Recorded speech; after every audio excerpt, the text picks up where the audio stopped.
नमस्कार दोस्तों, विकास एकेडमी गुना एमपी में आपका स्वागत है। आज हम आपके लिए लेकर आए हैं Madhya Pradesh police 2017 previous year question paper की सीरीज में पेपर नंबर 6, जिसमें आपको जीके जीएस के क्वेश्चन सॉल्व करवाए जाते हैं। तो चलिए शुरू करते हैं। उससे पहले अगर आप हमारे इस चैनल पर नए हो तो हमारे इस चैनल को सब्सक्राइब जरूर कर लेना और बेल आइकन दबाना, जिससे आने वाली अन्य वीडियो की नोटिफिकेशन मिल सकें। दोस्तों, आपसे निवेदन है कि आप हमारी इस वीडियो को एजुकेशन ग्रुप जैसे व्हाट्सएप, इंस्टाग्राम, ट्विटर आदि पर शेयर कर दें, जिससे यह वीडियो उन लोगों तक पहुंच सके जो कि एमपी पुलिस 2020-21 देना चाहते हैं। तो चलिए शुरू करते हैं। क्वेश्चन नंबर 1 दिया गया है कि आरटीआई अधिनियम को राष्ट्रपति की स्वीकृति किस दिन मिली थी। नंबर 1 15 अगस्त 2005, नंबर 2 15 मार्च 2005, नंबर 3 15 जून 2005 या नंबर 4 15 जुलाई 2005। तो इस क्वेश्चन का राइट आंसर कौन सा है अपना? इसका राइट आंसर कौन सा है अपना? 15 जून 2005 को, यानी कि RTI right to information act जिसे कहते हैं, सूचना का अधिकार अधिनियम, इसको राष्ट्रपति की अनुमति 15 जून 2005 को मिली थी। और यह कितनी 22 अक्टूबर को, यह ध्यान रखना, कब को? 22 अक्टूबर 2005 को पूरे देश में लागू हो गया था। इस दिन के अंतर्गत किसी भी सरकारी कार्यालय से किसी भी प्रकार की इंफॉर्मेशन लेने के लिए आवेदन दिया जाता है, तो वह सरकारी अधिकारी 30 दिन के अंतर्गत आप उस काम को जानकारी दे सकता है। चलिए शुरू करते हैं, आगे चलते हैं। अगला क्वेश्चन दिया गया है, क्वेश्चन हम है कि कृषि अवशेषों से सीएनजी बनाने वाला भारत का प्रथम जैव सीएनजी प्लांट में स्थित है। दोस्तों, ये क्वेश्चन हमारे करंट का है। दोस्तों, जो करंट 2017 में पूछा गया था, तो इस क्वेश्चन में पूछा गया है कि जो कृषि की अपशिष्ट होती हैं तो उससे सीएनजी बनाने वाला प्लांट किस राज्य में लगाया गया है। तो इस क्वेश्चन का राइट आंसर कौन सा है अपना? महाराष्ट्र, यानी महाराष्ट्र राज्य में कृषि अवशेषों से सीएनजी गैस बनाई जाती है। अब बात करते हैं महाराष्ट्र की। तो महाराष्ट्र की राजधानी क्या अपनी मुंबई है और वर्तमान में महाराष्ट्र राज्य के सीएम उद्धव ठाकरे हैं। चलिए अगले क्वेश्चन की ओर चलते हैं। अगला क्वेश्चन दिया गया, भारत के गृह मंत्री कौन है। दोस्तों, ये क्वेश्चन 2017 करंट में पूछा गया था। तो उस समय हमारे भारत के रक्षा गृह मंत्री कौन थे? तो उसका आंसर क्या है? इस क्वेश्चन का राइट आंसर कौन सा अपना? राजनाथ सिंह, यानी कि 2017 में भारत के सीएम गृह मंत्री कौन थे? राजनाथ सिंह थे। तो अब वर्तमान में बात करते हैं, तो राजनाथ सिंह कौन अपने रक्षा मंत्री है और गृह मंत्री कौन है अपने? अमित शाह कौन है अपने? गृह मंत्री हैं। और वर्तमान रक्षा मंत्री कौन अपने? राजनाथ सिंह हैं। चलिए अगले क्वेश्चन की ओर चलते हैं। अगला क्वेश्चन दिया गया है कि वह प्रधानमंत्री कौन है जिनका सबसे लंबे अवधि का कार्यकाल है। Number 1 Pandit Jawaharlal Nehru, number 2 Manmohan Singh, number 3 Indira Gandhi या नंबर 4 लाल बहादुर शास्त्री। तो इस क्वेश्चन का राइट आंसर कौन सा अपना? पंडित जवाहरलाल नेहरू, यानी सबसे लंबे समय तक प्रधानमंत्री बनने का रिकॉर्ड पंडित जवाहरलाल नेहरू के पास है। यह 1947 से और 1962 तक, कब? 1962 तक क्या रहे थे? भारत के प्रधानमंत्री बने थे। चलिए अगले क्वेश्चन की ओर चलते हैं। अगला क्वेश्चन दिया गया है कि भारत में कितने राजनीतिक दलों को पास राष्ट्रीय दल की मान्यता प्राप्त है? नेशनल पार्टी ऑफ स्टेट्स प्राप्त है। नंबर 1 7, नंबर 2 12, नंबर 3 5 या नंबर 4 3। तो इस क्वेश्चन का राइट आंसर कौन सा है अपना? 7 है। यानी 2017 में जब ये क्वेश्चन पूछा गया तो भारत में 7 पार्टियों उनको राष्ट्रीय पार्टी का दर्जा दिया गया था, लेकिन अब वर्तमान में कितनी? 8 पार्टी हैं जिनको राष्ट्रीय पार्टी का दर्जा प्राप्त है। चलिए अगले क्वेश्चन की ओर चलते हैं। अगला क्वेश्चन दिया गया कि सर्वोच्च न्यायालय के न्यायाधीश को किसके द्वारा पद से हटाया जा सकता है। नंबर 1 संसद के द्वारा, नंबर 2 कानून मंत्री के द्वारा, नंबर 3 राष्ट्रपति के द्वारा या नंबर 4 प्रधानमंत्री के द्वारा। तो इस क्वेश्चन का राइट आंसर कौन सा अपना? संसद के द्वारा, यानी भारत का जो राष्ट्रपति होता है, जिसे CJI chief justice of India के नाम से जाना जाता है, उस पर राष्ट्रपति की समान कौन सी प्रक्रिया चलती है? महाभियोग की प्रक्रिया चलाई जाती है, जिसमें आपको दोनों सदन, लोकसभा और राज्यसभा के सभी सदस्यों द्वारा एक प्रस्ताव पारित किया जाता है, जिसके द्वारा इसको हटाया जाता है। अब बात करते हैं बस सर्वोच्च न्यायालय की, तो अनुच्छेद कितने 124 के तहत सर्वोच्च न्यायालय की स्थापना की जाती है। और वर्तमान में भाई मुख्य न्यायाधीश कौन है सर्वोच्च न्यायालय के, तो शरद अरविंद बोबड़े वर्तमान में अपने CJI chief justice of India हैं। चलिए अगले क्वेश्चन की ओर चलते हैं। अगला क्वेश्चन दिया गया है कि सतीश धवन अंतरिक्ष केंद्र कहाँ स्थित है। Number 1 Thiruvananthapuram, number 2 Sriharikota, number 3 नरेंद्रपुरी या नंबर 4 महेंद्रगिरी। तो इस क्वेश्चन का राइट आंसर कौन सा है अपना, श्रीहरिकोटा आंध्र प्रदेश। यानी कि सतीश धवन अंतरिक्ष केंद्र जिसे हम क्या जहाँ से अपने रॉकेट को छोड़ा जाता है वह आंध्र प्रदेश राज्य में श्रीहरिकोटा द्वीप पर स्थित है। यहाँ से क्या करते हैं अपन, रॉकेट को छोड़ा जाता है। चलिए अगले क्वेश्चन की ओर चलते हैं। अगला क्वेश्चन दिया गया है कि भारत में किस राज्य में अधिकतम वन फॉरेस्ट कवर है, यानी सबसे अधिक वन वाला राज्य कौन सा है।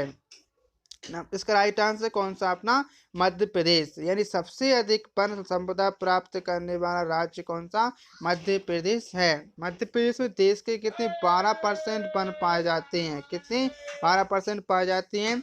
और मध्य प्रदेश में क्षेत्रफल के हिसाब से कितने 30 के कितने 72% वन पाए जाते हैं।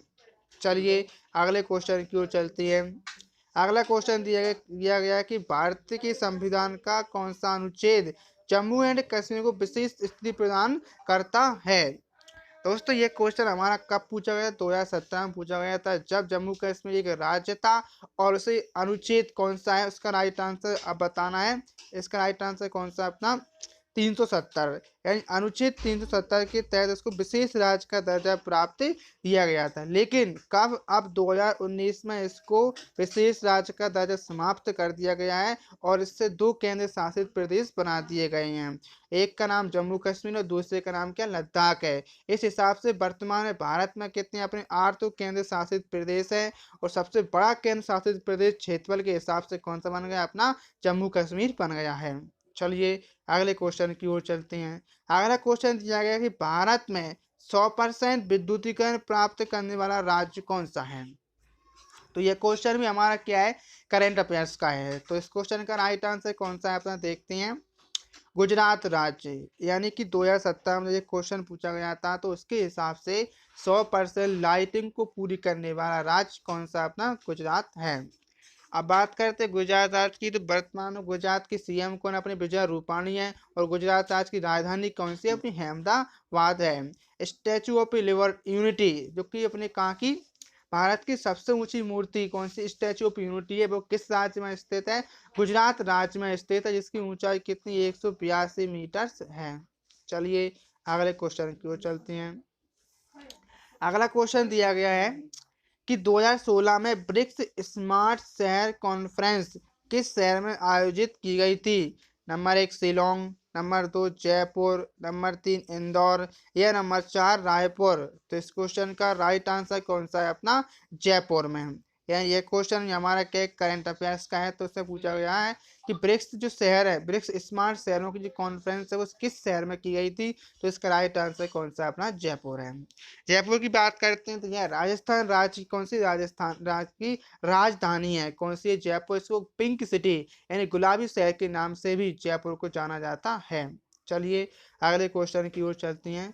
अगला क्वेश्चन दिया गया है कि निम्नलिखित में से सबसे कम उम्र के शतरंज के भारतीय ग्रैंड मास्टर कौन हैं। यानी शतरंज के सबसे कम उम्र के खिलाड़ी कौन से हैं। तो इस क्वेश्चन का राइट आंसर कौन सा अपना, परिमार्जन नेगी। परिमार्जन नेगी शतरंज के भारत में सबसे कम उम्र के ग्रैंड मास्टर बने हैं।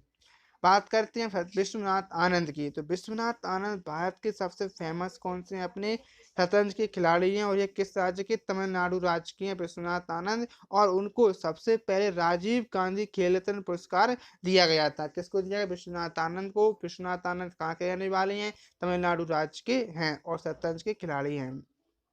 चलिए अगले क्वेश्चन की ओर चलते हैं। अगला क्वेश्चन दिया गया है कि टीपू सुल्तान इस क्षेत्र के शासक थे। Number 1 Mysore, number 2 Hyderabad, number 3 Ahmednagar या नंबर 4 अहमदाबाद। तो इस क्वेश्चन का राइट आंसर कौन सा अपना, मैसूर यानी राज्य। मैसूर जो कि वर्तमान में कर्नाटक राज्य में आता है, किस राज्य में आता है, अपने कर्नाटक राज्य में आता है। तो उसमें कहाँ पर अपने टीपू सुल्तान के द्वारा शासन किया जाता था।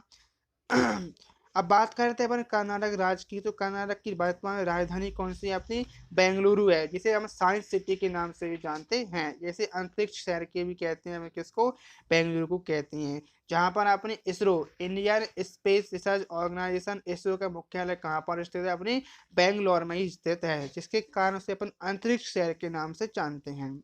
चलिए अगले क्वेश्चन की ओर चलते हैं। अगला क्वेश्चन दिया गया है कि भारत में 12 ज्योतिर्लिंगों में से 2 मध्य प्रदेश में है, वे कौन कौन सी हैं। नंबर 1 उज्जैन और ओंकारेश्वर में, नंबर 2 उज्जैन और होशंगाबाद में, नंबर 3 ओंकारेश्वर और इंदौर में, या नंबर 4 भोपाल और इंदौर में। तो इस क्वेश्चन का राइट आंसर कौन सा, अपना उज्जैन और ओंकारेश्वर में। यानी भारत में जो 12 ज्योतिर्लिंग है उनमें से 2 ज्योतिर्लिंग अपने मध्य प्रदेश राज्य में स्थित है। एक का नाम क्या अपने महाकाल ज्योतिर्लिंग जो कि उज्जैन में स्थित है, जहाँ पर 12 वर्ष में कुंभ के मेले का आयोजन किया जाता है। दूसरी अपनी ओंकारेश्वर है जो कि मध्य प्रदेश के खंडवा जिले में स्थित है। चलिए अगले क्वेश्चन की ओर चलते हैं। अगला क्वेश्चन दिया गया है कि 1965 में हुए भारत पाकिस्तान युद्ध के समय भारत के प्रधानमंत्री कौन थे। यानी 1965 में भारत और पाकिस्तान के मध्य युद्ध हुआ था, तो उस समय भारत के प्रधानमंत्री कौन थे। Number 1 Pandit Jawaharlal Nehru, number 2 Indira Gandhi, number 3 Lal Bahadur Shastri, या नंबर 4 राजीव गांधी। तो इस क्वेश्चन का राइट आंसर कौन सा है, अपना लाल बहादुर शास्त्री। यानी भारत पाकिस्तान के द्वितीय युद्ध हुआ था भारत पाकिस्तान के मध्य, उस समय भारत में प्रधानमंत्री कौन थे, अपने लाल बहादुर शास्त्री थे। अब बात करते हैं भारत पाकिस्तान की। तो भारत और पाकिस्तान के मध्य अब तक कितने 4 युद्ध हो चुके हैं। नंबर 1 1965 में हुआ था, दूसरा 1971 में हुआ था, फिर अपना 1947 में हुआ, और फिर इसके बाद चौथा अपना 1999 में हुआ था, जिसे हम कारगिल युद्ध के नाम से जानते हैं। इस प्रकार भारत और पाकिस्तान के मध्य अब तक कितने 4 युद्धों का युद्ध हो चुके हैं। चलिए अगले क्वेश्चन की ओर चलते हैं। अगला क्वेश्चन दिया गया है कि अंतिम मुगल सम्राट कौन था। Number 1 Babar, number 2 Tipu Sultan, number 3 Aurangzeb, या नंबर 4 बहादुर शाह द्वितीय। तो इस क्वेश्चन का राइट आंसर कौन सा अपना है, बहादुर शाह द्वितीय। यानी अंतिम मुगल सम्राट कौन था, अपना बहादुर शाह द्वितीय था, जिसे बहादुर शाह जफर के नाम से ही जानते हैं। अब बात करते हैं मुगल सम्राट की। तो मुगल साम्राज्य की स्थापना किसके द्वारा, बाबर के द्वारा कर दी गई थी। किसके द्वारा की गई थी, बाबर के द्वारा की गई थी। और कब कर दी गई थी, 1526 में मुगल साम्राज्य की स्थापना हुई थी। मुगल साम्राज्य का सबसे प्रतापी राजा की बात करते हैं तो हमारा अकबर सबसे प्रतापी राजा हुआ था मुगल में। चलिए अगले क्वेश्चन की ओर चलते हैं। अगला क्वेश्चन दिया गया कि काहिरा बांध कहाँ पर स्थित है। नंबर 1 धार, नंबर 2 कैमूर जिला, नंबर 3 शिवपुरी, या नंबर 4 रीवा। तो इस क्वेश्चन का राइट आंसर कौन सा है, अपनी बात करते हैं तो कैमूर जिला। यानी कैमूर जिला है जो वहाँ पर क्या अपना काहिरा बांध है। दोस्तों ये कैमूर जिला ऑप्शन में दिया तो, लेकिन कैमूर वर्तमान में जिला नहीं है, क्योंकि ये कटनी जिला है। कटनी जिले के अंतर्गत एक जगह है, मतलब कहे तो एक पहाड़ी इलाका है, उसको हम कैमूर के नाम से जानते हैं। तो वहीं पर हमारा कौन सा काहिरा बांध है। चलिए अगले क्वेश्चन की ओर चलते हैं। अगला क्वेश्चन है कि भारत के किस पड़ोसी देश में सुंदरबन डेल्टा फैला हुआ है। Number 1 Bangladesh, number 2 Pakistan, number 3 Nepal, या नंबर 4 भूटान। तो इस क्वेश्चन का राइट आंसर आप देख सकते हैं कि अपना बांग्लादेश है। यानी भारत और पाकिस्तान के मध्य, सॉरी, भारत में जो सबसे बड़ा, विश्व का सबसे बड़ा सुंदरबन डेल्टा है, तो भारत और बांग्लादेश 2 राज्यों में फैला हुआ है। कितने राज्यों, दो देशों, भारत और बांग्लादेश में, और जो किस गंगा नदी के द्वारा बनाया जाता है। विश्व का सबसे बड़ा डेल्टा है। यहाँ पर मैंग्रोव वन पाए जाते हैं। क्या पाए जाते हैं, मैंग्रोव वन पाए जाते हैं। चलिए अगले क्वेश्चन की ओर चलते हैं। अगला क्वेश्चन दिया गया है कि प्रसिद्ध गायक तानसेन कहाँ से थे। Number 1 Ujjain, number 2 Indore, number 3 Gwalior, या नंबर 4 भोपाल। तो इस क्वेश्चन का राइट आंसर कौन सा, अपना ग्वालियर के। तो प्रसिद्ध गायक तानसेन मध्य प्रदेश राज्य के ग्वालियर जिले के थे। अब बात करते हैं तानसेन की। तो तानसेन की समाधि कहाँ पर? ग्वालियर के बेहट ग्राम में है और ये अकबर के नवरत्नों में से एक थे और इनको संगीत सम्राट के नाम से जाना जाता है और अकबर के द्वारा इनको कंठाभरण पाणी विलास की उपाधि भी दी गई थी। चलिए अगले क्वेश्चन की ओर चलते हैं। अगला क्वेश्चन आप दिया गया है कि सोन नदी का उद्गम स्थान के समीप है। तो इसका राइट आंसर आप देख सकते हो ऑप्शन में क्या दिया गया, अमरकंटक में। अब बात करते हैं सोन नदी। सोन नदी की बात करते हैं मध्य प्रदेश में उत्तर की ओर बहने वाली कौन सी उत्तर की ओर से सीधे गंगा नदी में मिलने वाली कौन सी एक पहली नदी है और इसकी कुल लंबाई कितनी है? अपनी 780 है और यह नदी बिहार के पटना में जाकर गंगा नदी में जाकर मिल जाती है और इसका उद्गम कहाँ से? अमरकंटक अनूपपुर जिले से होता है। चलिए अगले क्वेश्चन की ओर चलते हैं। दोस्तों ये थे हमारे क्या एमपी पुलिस 2017 के पेपर नंबर 6 के जीके के क्वेश्चन। इसमें हमने एमपी और इंडिया के जीके के क्वेश्चनों को सॉल्व किया है। तो चलिए अब हम चलते हैं साइंस के क्वेश्चन जो कि एमपी पुलिस में कम में पूछे जाते हैं। तो उससे पहले अगर आप हमारे इस चैनल पर नए हो तो हमारे इस चैनल को सब्सक्राइब जरूर कर लेना और बेल आइकन दबाना जिससे आगे आने वाली अन्य वीडियो की नोटिफिकेशन आपको जल्द से जल्दी मिल सकें। और आपसे निवेदन है कि आप हमारी इस वीडियो को व्हाट्सएप एजुकेशन ग्रुप में या फेसबुक ग्रुप में कहीं भी शेयर करें जिससे ही हमारी वीडियो उन लोगों तक पहुंच सके जो कि एमपी पुलिस 2020-21 देना चाहते हैं। तो चलिए शुरू करते हैं। क्वेश्चन 1 दिया गया है कि बहुकोशिकीय जीवों के विषय में गलत तथ्य को छांटिए। नंबर 1, प्रत्येक प्रकार की कोशिका विशेष कार्य करने के लिए बनी होती है। नंबर 2, सभी कोशिकाएं जीवन संबंधी सभी कार्य करती हैं। नंबर 3, सभी कोशिकाएं समान होती हैं। और नंबर 4, प्रत्येक कोशिका का अलग अस्तित्व होता है। तो इस क्वेश्चन का राइट आंसर कौन सा? गलत आंसर कौन? सभी कोशिकाएं समरूप होती हैं, यानी ये वाला अपना ऑप्शन कौन सा गलत है, क्योंकि आप जानते हैं कि जो बहुकोशिकीय जीव होते हैं यानी कि इसके अंतर्गत मनुष्य आ चुका है, जानवर आ चुकी हैं, तो उनकी कोशिकाएं समान नहीं होती हैं। क्यों? क्योंकि सब पेड़ पौधे भी आते हैं। आप देखा होगा आपने पेड़ पौधे की कोशिकाएं कैसी होती हैं, बहुत सारी होती है लेकिन उनकी किसी आयताकार होती है, मनुष्य की कोशिकाएं कैसी गोलाकार होती हैं। इसलिए इसका आंसर कौन सा अपना होगा? सभी कोशिकाएं समरूप होती हैं, गलत होगा। चलिए अगले क्वेश्चन की ओर चलते हैं। अगला क्वेश्चन दिया गया कि अगर समतल दर्पण में आभासी पृथ्वी सदैव इस पर निर्मित होता है, यानी समतल दर्पण में जो आभासी पृथ्वी बनता है वो कहाँ पर बनता है? नंबर 1, दर्पण के पीछे। नंबर 2, वस्तु के पीछे। नंबर 3, दर्पण से अनंत दूरी पर। या नंबर 4, वस्तु एवं दर्पण के मध्य में। तो इस क्वेश्चन का राइट आंसर कौन सा है? अपना दर्पण के पीछे।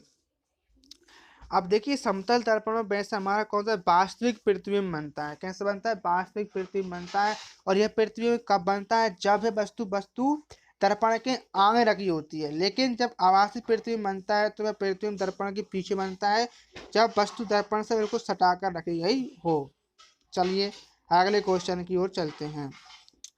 अगला क्वेश्चन दिया गया है कि उस संरचना का नाम बताइए जो पशु कोशिका के आसपास की परिवेश से कोशिका अवयव को पृथक करती है। नंबर 1, केंद्रक द्रव्य। नंबर 2, नाभिकीय झिल्ली। नंबर 3, कोशिका भित्ति। या नंबर 4, कोशिका झिल्ली। तो इस क्वेश्चन का राइट आंसर कौन सा आपका? कोशिका झिल्ली है। यानी कि बहुकोश की जीव होते हैं तो उनमें एक परत पाई जाती है कोशिका में, इसे हम कोशिका झिल्ली कहते हैं। यह झिल्ली क्या करती है? कोशिका के अंदर बाहर अवयवों को अलग अलग करती है, उनको बाहर निकालने या अंदर लेने का कार्य करती है। इसलिए इसका राइट आंसर कौन सा? कोशिका झिल्ली है। चलिए अगले क्वेश्चन की ओर चलती हैं। क्वेश्चन दिया गया कि गेहूं एक बीजपत्री है। गेहूं क्या है? एक बीजपत्री पौधा है। क्यों? क्योंकि इसमें रेशेदार जड़ें पाई जाती हैं। नंबर 2, इसमें संयुक्त पत्तियां हैं। नंबर 3, संवहनी बंडल बलय पाई जाती हैं। या नंबर 4, पौधे की पत्तियों में जाली के रूप में सिरा संरचना है। तो इस क्वेश्चन का राइट आंसर कौन सा है? आप देख सकते हैं इसमें रेशेदार जड़ें पाई जाती हैं इसीलिए। अब देखिए एक बीजपत्री दो बीजपत्री क्या होता है? जिस बीज को आप दो भागों में बांट सकते हैं। जैसे इसका सबसे अच्छा उदाहरण क्या है, चना। चना को आप दो भागों में बांट सकते हैं तो उसमें क्या होती है, दो बीज पत्री, उसे हम क्या कहते हैं, दो बीज पत्री कहती हैं। उसी प्रकार गेहूं भी क्या है, एक दो बीज पत्री है, या आप गेहूं के बीज को क्या कर सकते हैं, दो भागों में बांट सकते हैं। उसका कारण क्या है, क्योंकि जो एक बीज पत्री और दो बीज पत्री होती है ना, उनकी जड़ों में अंतर होता है। एक बीज पत्री में क्या होती है, उसकी रेशेदार जड़ें होती हैं, और दो बीज पत्री में रेशेदार जड़ें नहीं होती हैं। चलिए अगले क्वेश्चन की ओर चलते हैं। अगला क्वेश्चन दिया गया कि संयोजी ऊतक एक उदाहरण है। नंबर एक उपास्थिका, नंबर दो अस्थिका, नंबर तीन रक्त का, या नंबर चार उपरोक्त सभी का। तो इस क्वेश्चन का राइट आंसर कौन सा है अपना, उपरोक्त सभी का। यानी संयोजी ऊतक किसे किसे कहते हैं, हमारी उपास्थि को कहते हैं। हड्डी होती है वो भी एक संयोजी ऊतक होती है, क्योंकि आपने देखा होगा हमारे शरीर में एक अंग को दूसरे अंग से जोड़ने का कार्य क्या करती हैं, हड्डी करती हैं। उपास्थि होती हैं, आप देख सकते हैं वो जोड़ने का काम करती हैं। रक्त भी हमारे शरीर में क्या करता है, जोड़ने का कार्य करता है। तो इस प्रकार सभी क्या होती हैं, संयोजी ऊतक के उदाहरण हैं। चलिए अगले क्वेश्चन की ओर चलते हैं। अगला क्वेश्चन दिया गया है कि अमीबा में अलैंगिक जनन किसके माध्यम से होता है। तो इस क्वेश्चन का राइट आंसर कौन सा अपना, द्वि विखंडन। यानी अमीबा है ना, उसका दो भागों में विभाजन होता है। उसकी एक कोशिका होती है जो धीरे धीरे करके क्या होती है, दो भागों में विभाजित होती जाती है, जिससे आगे चलकर क्या बन जाती है, दो अमीबा बन जाती हैं। इसे हम क्या कहते हैं, द्वि विखंडन कहते हैं। चलिए अगले क्वेश्चन की ओर चलते हैं। अगला क्वेश्चन दिया गया है कि बड़े बांधों के निर्माण का विरोध क्यों किया जाता है, इनका निर्माण क्यों नहीं होने देते हैं। नंबर एक सिर्फ पर्यावरण के कारण, सिर्फ आर्थिक कारण, सिर्फ सामाजिक कारण, या उपरोक्त सभी। तो इस क्वेश्चन का राइट आंसर कौन सा अपना, उपरोक्त सभी है। यानी बड़े बांध बनाने से क्या होती हैं, जो सभी समस्याएं वो उत्पन्न होती हैं, इसलिए बड़े बांध बनाने का विरोध किया जाता है। चलिए अगले क्वेश्चन की ओर चलते हैं। अगला क्वेश्चन दिया गया कि यदि पोटेशियम परमैंगनेट KMnO4, इसे क्या कहते हैं अपन, KMnO4 कहते हैं, को एक रवा एक जलयुक्त बीकर में रखा जाए तो कुछ समय पश्चात वह जल गुलाबी हो जाता है। इस परीक्षण के द्वारा पदार्थ की कौन सी विशेषता निष्कर्ष करके निकाली जाती है। तो इस क्वेश्चन का राइट आंसर कौन सा है अपना, पदार्थ के कणों के बीच का अंतराल है। यानी इस विधि से हम जान सकते हैं कि एक पदार्थ के कणों के बीच में क्या पाया, विभिन्न कणों के बीच में थोड़ा थोड़ा स्थान रिक्त होता है। तो यह इस विधि के द्वारा सिद्ध किया जाता है। चलिए अगले क्वेश्चन की ओर चलते हैं। क्वेश्चन दिया गया कि निम्न में से कौन एक ताप सुघट्य है। नंबर एक मेलानिन, नंबर दो पलकित रबड़, नंबर तीन PVC, या नंबर चार बेकेलाइट। तो इस क्वेश्चन का राइट आंसर कौन सा है अपना, PVC। जिसे पॉलीविनाइल क्लोराइड के नाम से भी जाना जाता है। उसे एक निश्चित ताप के द्वारा गर्म करके बनाया जाता है, जिससे यह सिद्ध हो जाता है कि PVC क्या है, वो एक निश्चित ताप सुघट्य है। चलिए अगले क्वेश्चन की ओर चलते हैं। अगला क्वेश्चन दिया गया कि जब एक दंड चुम्बक को दो बराबर भागों में काटा जाता है तो क्या होता है। तो क्या होता है, इसका राइट आंसर आप देख सकते हैं, जो है प्रत्येक भाग एक चुम्बक बन जाता है। यानी जब एक छड़ी नुमा चुम्बक होती है, उसे हम बीच में से तोड़ दें, ऐसे काट देते हैं, दोनों भाग एक अलग अलग चुम्बक बन जाते हैं। चलिए अगले क्वेश्चन की ओर चलते हैं।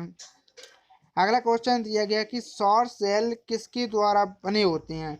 नंबर एक इंसुलेटर, नंबर दो अर्धचालक, नंबर तीन अतिचालक, या नंबर चार चालक। तो इस क्वेश्चन का राइट आंसर कौन सा है अपना, अर्धचालक है। यानी जो सौर सेल बने होते हैं उसकी अर्धचालक के बने होते हैं। जैसे सिलिकॉन और जर्मेनियम दो अर्धचालक तत्व हैं। चलिए अगले क्वेश्चन की ओर चलते हैं। क्वेश्चन दिया गया है कि किस प्रकार की पेशी लंबी गतिविधियों के द्वारा थक जाती है। हमारे एक हृदय पेशी, नंबर दो पेशी नहीं थकती है, या नंबर तीन धारीदार, या नंबर चार धारी रहित। तो इस क्वेश्चन का राइट आंसर कौन सा अपना, धारीदार पेशी। धारीदार जो पेशी होती है, ज़्यादा समय तक काम करने से वो थक जाती है। चलिए अगले क्वेश्चन की ओर चलते हैं। क्वेश्चन दिया गया कि निम्नलिखित में से क्या अत्यधिक ठंड के विरुद्ध ध्रुवीय बालू को रोधन कार्य करता है। तो इसका राइट आंसर कौन सा अपना देख सकते हैं आप, इसका बसा परत, यानी ध्रुवीय बालू होते हैं उसे ठंड से बचाने का कार्य कौन करता है, तो उसके शरीर पर जो बसा की एक परत बन जाती है, लेयर बन जाती है, वो उसे ठंड से बचाने का कार्य करती है। चलिए अगले क्वेश्चन की ओर चलती हैं। क्वेश्चन दिया गया है कि निम्नलिखित में से कौन एक संपर्क बल का उदाहरण है। नंबर 1 चुंबकीय बल, नंबर 2 स्थिर वैद्युत बल, नंबर 3 गुरुत्वीय बल या नंबर 4 घर्षी बल। तो इसका राइट आंसर कौन सा आपका घर्षी बल है। यानी घर्षी बल जैसा कि हम जानते हैं जो घर्षण होता है उसे हम क्या कहते हैं, घर्षी बल कहते हैं। लेकिन ये घर्षण होता क्या है, जब दो वस्तुएं आपस में टकराती हैं, दोनों आपस में स्पर्श करती हैं तब घर्षण होता है। क्वेश्चन में पूछा गया है कि एक संपर्क बल कौन सा है, दो वस्तु संपर्क किस में होता है, घर्षण में ही होता है, इसलिए इसका राइट आंसर घर्षण बल था। चलिए अगले क्वेश्चन की ओर चलते हैं। क्वेश्चन दिया गया है कि नीचे दिए गए परिक्रमों में से एक कार्य श्वास नली सी में आकार वाले उपस्थिति युक्त बलों द्वारा नहीं किया जाता, उसे पहचानिए। तो इस क्वेश्चन का राइट आंसर कौन सा आप देख सकते हैं, O2 के अवशोषण में मदद करता है। तो चलिए अगले क्वेश्चन की ओर चलते हैं। तो दोस्तों ये थे हमारे आज के पेपर नंबर 6 के GS के क्वेश्चन जो कि हमने आपको सॉल्व करवाए हैं। तो दोस्तों यह हम MP पुलिस 2020-21 के उद्देश्य से बहुत ही इम्पोर्टेंट सिद्ध हो जाती हैं, इसलिए आपसे निवेदन है कि आप इस वीडियो को 1 से 2 बार जरूर देखें। तो चलिए आज हमसे आपसे विदा लेती हैं। Thank you for watching this video.